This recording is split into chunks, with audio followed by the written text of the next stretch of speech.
Well, we hope that it is worth, and it does not depend on me, nor necessarily on the quality of the words on the paper. It depends on the group who will take over and use these things. These things, voluntary guidelines, the right to food, responsible governance of land, they are tools that will be or will not be used, that we hope will be used in the countries.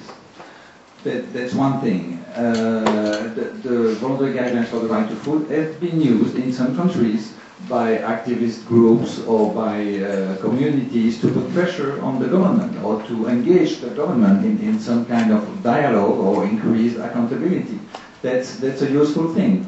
Then there's another thing. In addition of being a possible tool, these guidelines, well, they have more chances to be used if they have been elaborated through a participatory process. And that's my second point. The outcome is as much in the process as in the final product. Because in the process, many groups of actors learn to know more about the issues, learn to be aware of the importance of some issues, and learn to engage each other. I think that it's important that government, and government is not an abstract entity, it's concrete people in government. People with decisions, positions, responsibilities in the government, that they learn to know what the civil society thinks, and they are engaged, and they must answer to questions by the civil society in our consultations. So getting the more actors to be aware of the issues and to know each other and to be involved in some kind of process is an important aspect as well. Okay, thank you very much. This is a debate that's going to run and run. I want to move to another topic to allow space for the floor. People have said that if we want to understand land grabs, we have to follow the money. To follow where the money is coming from and to think about where that is. Are we very often, in thinking about land governance and tenure and all of these things, actually missing a big part of the picture? What are we doing about investment banks, multilateral investment agencies, national investment agencies, investment treaties, and so on? Is this part of the debate, and should it be? I'm going to ask Klaus on that one. I'm always getting the hard question. I think my answer would be, you are 100% right, the financial sector is a key element. And I think at the same time, that's why, I didn't make any propaganda here, but we have a big conference next week in Washington, where I think some of the biggest hedge funds and the financial players and pension funds are coming as well. And I think, they are not making a lot of noises. And probably because, they don't want to do that. But I think they are seriously discussing about ways, about how they can protect the reputational risk they are entering in. And I think the second thing is they don't know a thing about land.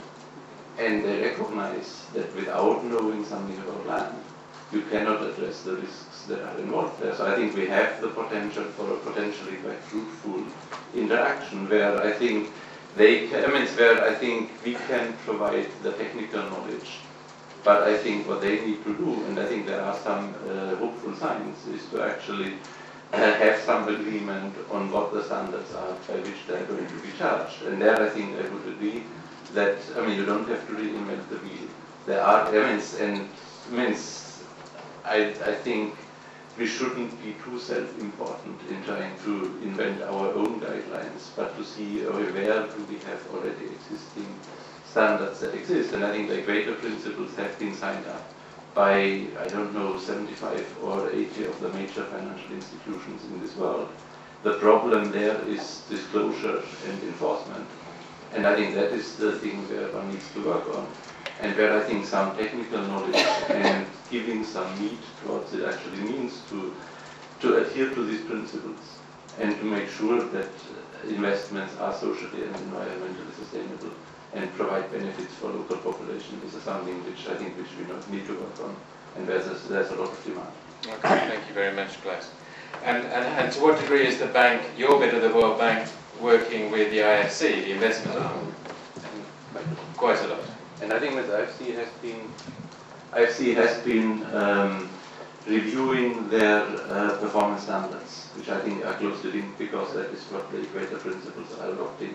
And I think they recognize that land has not been had in the past not been addressed properly in these standards, so it needs to have a high profile. Okay. Would add something on this? Yeah. Yeah, I think everybody can add to every question, but yeah, sorry, to the first one, to the voluntary guidelines, I think it will not stop there. There will be implementation guides to be developed on different issues like forest, water, gender, and so on and so forth. But just a short story from Germany with regard to working together with the private sector. I already mentioned the reputational risk we can fear, but Fian, Roman Heller, where is he? Please raise your finger. Over there, yeah. They worked on a case in Cambodia where TWS was investing via a company in Thailand. Not so much money, but with a big negative impact on the local livelihoods. And Fian brought it up to the parliament in Germany. And what happened afterwards is that the Green Party, together with Fian and some other institutions, made a big conference in early December last year. We were invited, DWS were invited, one of the biggest investment funds in Germany and in the world. And from that point, the discussion started. DWS was thinking, okay, we are fearing reputational risk there. What happened? This guy from Public Affairs Department approached me, GTZ at that time, GIZ now. And what comes next was an agribusiness dialogue organized by DWS just a few weeks ago, where Roman Harafian and lots of other NGOs were invited, we as well. And I think this is somehow the starting point. We have to go, and to make it short, yeah, we have to go where the money is. Right, okay. I'm going to move on to one more question before opening it to the floor, which has come up several times in the discussions to date. Multilateral and bilateral donors are engaged in countries across the world, investing quite a lot of money in development, rural development of different sorts. What do donors do when they encounter the situation where there are very substantial, large-scale land deals going on, approved by the government, and you have a budget support arrangement with that government? Are there any conditionalities that should be attached to aid flows given the land grab situation in different countries? I'm going to ask Iris to talk about this because she mentioned it in relation to Sudan, but Ethiopia is another example next door. DFID's commitments to Ethiopia are going to increase by 50% to £300 million per annum next year. What type of conversations in aid terms are going to go on around this issue, and is this a leverage around which debates and policy debates can emerge? I know you are aware that budget support these days is not the tool of choice, especially not in countries where there are question marks in terms of governance.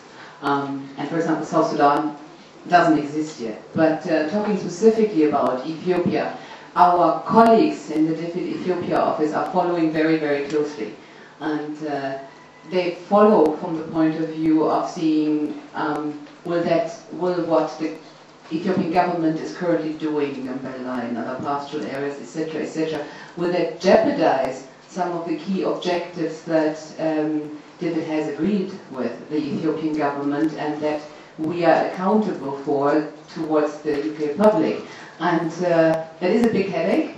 I can assure you there are controversial discussions and people are sometimes scratching their head, but since that is not a question of budget support in this case, when we provide program support, we have much more leverage on what we do. But for example, you are aware that in the Productive Social Protection Network, there's a huge amount of money that DFID is funding every year, and there are some areas where what the PSNP is trying to build might theoretically be jeopardized by some of those land acquisitions. So that is something where there is a very close discussion going on, just to make sure that that doesn't happen. because then we wouldn't be generating many outcomes and definitely not valuable money. Okay. And maybe, Greg, in relation to USAID's investment, Feed the Future, you emphasize a human rights approach, a small-scale farmer approach. How does that match in the Feed the Future countries with large-scale land requisitions, which are going on in a number of the priority countries, as I understand it? As I said during my presentation, the focus of the Feed the Future strategy is on small-scale farmers and women specifically. It's not on large-scale agricultural production. So all of the investment is really going toward improving productivity for smallholder farmers.